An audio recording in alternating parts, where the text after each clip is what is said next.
Bienvenue dans cette nouvelle édition du Non-Stop Info. Voici les titres. C'est une victoire pour l'AMISOM. Les soldats de la mission africaine en Somalie ont mis la main sur une importante cache d'armes de terroristes Shebab en plein centre-ville de Mogadiscio. Le Nigeria sur le qui-vive contre Ebola. Après le décès d'un patient vendredi dernier, les autorités assurent mettre tout en œuvre pour empêcher toute propagation du virus. Et puis, un gros plan en fin d'édition sur le Centre national d'oncologie en Mauritanie. 5 ans après sa mise en place, il bénéficie d'une renommée régionale. Mais tout d'abord, l'opposition congolaise ne désarme pas. Après une pétition sauvant la Constitution et une action en justice contre le président de la commission électorale, l'abbé Malou Malou, 3 partis d'opposition veulent accentuer la pression. Ils ont appelé les Congolais à se réunir massivement le 4 août prochain sur une grande place de Kinshasa. Objectif, dénoncer tout projet de révision de la Constitution qui permettrait au président Joseph Kabila de briguer un 3e mandat. C'est un véritable arsenal de guerre, voilà sur quoi les soldats de l'AMISOM ont mis la main. La cache d'armes se trouvait en plein centre de Mogadiscio, la capitale. Le matériel militaire trouvé appartenait probablement au groupe terroriste Al-Shebab qui continue les attaques malgré la mission de sécurisation. Ibra Radindiaï. C'est une opération cruciale pour le retour de la paix en Somalie. La mission de l'Union africaine en Somalie, l'AMISOM, a mis la main sur un important arsenal d'Al-Shabaab. 151 grenades, 238 multilance-grenades et de nombreux fusils qui ont été mis à l'abri grâce à cette opération coup de poing. Un travail réussi, fruit de la coopération entre l'AMISOM, l'armée somalienne et la population locale. Aujourd'hui, nous avons mené une opération de bouclage et de recherche à Mogadiscio et nous avons mis la main sur beaucoup de matériel militaire, entretenu et prêt à l'emploi. Nous avons tout saisi. Il s'agit d'un signe positif pour la communauté internationale et cela conforte le gouvernement dans son action de reconquête du territoire national. Je suis persuadé que les Somaliens connaîtront bientôt la paix et la sécurité. Les efforts visant à établir un état de droit en Somalie piétinent depuis plusieurs années, mais les différents partenaires du pays, avec à leur tête l'Union africaine, ne baissent pas les bras. Ce combat est rendu difficile par la stratégie des islamistes qui n'hésitent pas à se mélanger avec la population, rendant difficile, voire impossible, leur identification. Les terroristes n'ont pas les mots Al-Shabaab inscrits sur le visage. Il est impossible de les distinguer du reste de la population s'ils choisissent de s'y fondre. Ils se servent de tout ce qui leur tombe sous la main, y compris le matériel de l'AMISOM, s'ils parviennent à s'en saisir. L'AMISOM est composée de 17 731 soldats burundais, djiboutiens, kenyans, sierra-léonais, ougandais et éthiopiens. Une résolution de l'Organisation des Nations Unies adoptée en novembre a confirmé le renforcement des troupes à hauteur de 6 235 hommes supplémentaires. La mission a quant à elle été prolongée jusqu'au 31 octobre 2014. En bref, les travaux de la 4e conférence du traité d'amitié et de coopération entre le Burkina Faso et la Côte d'Ivoire se tiennent actuellement à Ouagadougou, Burkina Faso, en présence des chefs d'État ivoiriens Alassane Ouattara et burkinabé Blaise Compaoré. Une rencontre qui devrait déboucher sur la signature de 26 accords de coopération ce 31 juillet. Après la Guinée, le Libéria, la Sierra Leone, le premier cas de décès d'un malade atteint par le virus mortel Ebola a été enregistré au Nigeria. Il s'agit d'un Libérien venu de Sierra Leone et qui a transité par l'aéroport international de Lomé. Alors qu'une cellule d'urgence a été activée au Togo, les autorités nigériennes assurent prendre des mesures drastiques pour éviter la propagation du virus. Florencia Saint-Poré. Après la Guinée, le Libéria, la Sierra Leone, le premier cas de décès causé par le virus Ebola a été enregistré le 25 juillet dernier à Lagos, au Nigeria. Mais pour les autorités, il n'y a aucune raison de s'alarmer pour l'instant. Il s'agit d'une confirmation que nous avons été en contact avec le virus. Nous avons maintenant des informations sur ces manifestations dans le pays.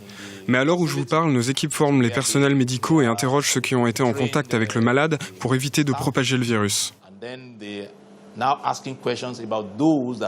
Depuis vendredi, le Nigeria tente de retracer des milliers de personnes qui ont été en contact direct ou indirect avec le porteur du virus libérien. Le gouvernement a placé tous ses ports et aéroports en alerte et débuté une campagne médiatique pour sensibiliser la population nigérienne.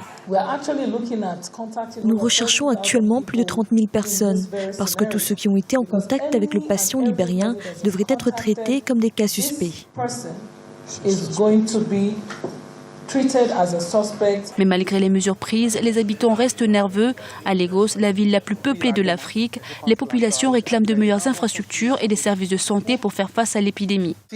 Dans cette zone, la réticence des villages est liée au fait que les gens ont été surpris par la maladie et ont très peur de Ebola. L'épidémie en cours depuis le début de l'année a déjà fait plus de 670 morts selon l'Organisation mondiale de la santé. Et parallèlement au Libéria, la pratique du football a été interdite jusqu'à nouvel ordre. Une décision de la Fédération nationale de football qui vise à réduire les risques de transmission du virus Ebola à travers les sports de contact. Pour rappel, l'épidémie a déjà fait 129 victimes dans ce pays.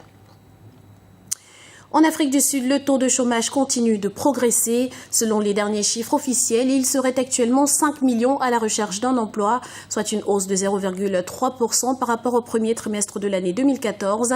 En cause, la morosité de l'économie, la dépréciation de la monnaie nationale ou encore les mouvements de grève répétitifs dans l'industrie des mines et de la métallurgie. On écoute à ce propos Marianne Séverin, analyste politique. On parle d'une augmentation du taux de chômage, mais en même temps, on a une augmentation de gens qui travaillent, qui sont embauchés, ce qui est quand même particulier. Et on a toujours un système d'éducation inégalitaire, et la population noire est celle qui est la plus touchée. Il ne faut pas oublier qu'il y a une loi discriminante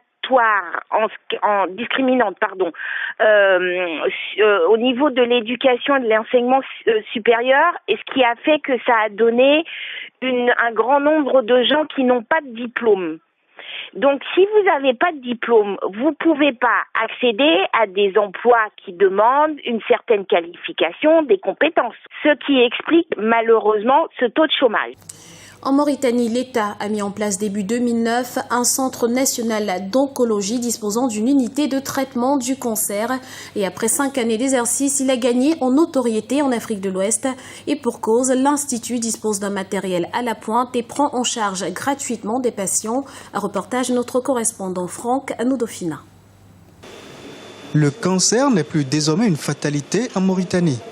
Avec ou sans moyens financiers, les malades de tout type de cancer arrivent à se faire soigner gratuitement. Mis en place depuis début 2009, le Centre national d'oncologie est le seul hôpital du pays à soigner tous les types de cancers, et ceci gratuitement pour tous les citoyens mauritaniens, même ceux qui ne bénéficient pas d'une assurance maladie. Je voudrais rappeler qu'avant la création du Centre national d'oncologie, la Mauritanie a évacué ses patients à l'étranger, notamment dans les pays du Maghreb. Et ce sont des évacuations qui coûtaient environ 6 millions de dollars par an.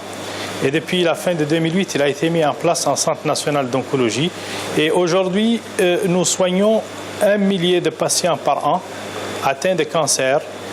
Et la plupart de ces patients sont des malades indigents qui bénéficient de la gratuité totale depuis la consultation jusqu'à la prise en charge. Le petit Diagana suit des soins au Centre national d'oncologie depuis plusieurs mois.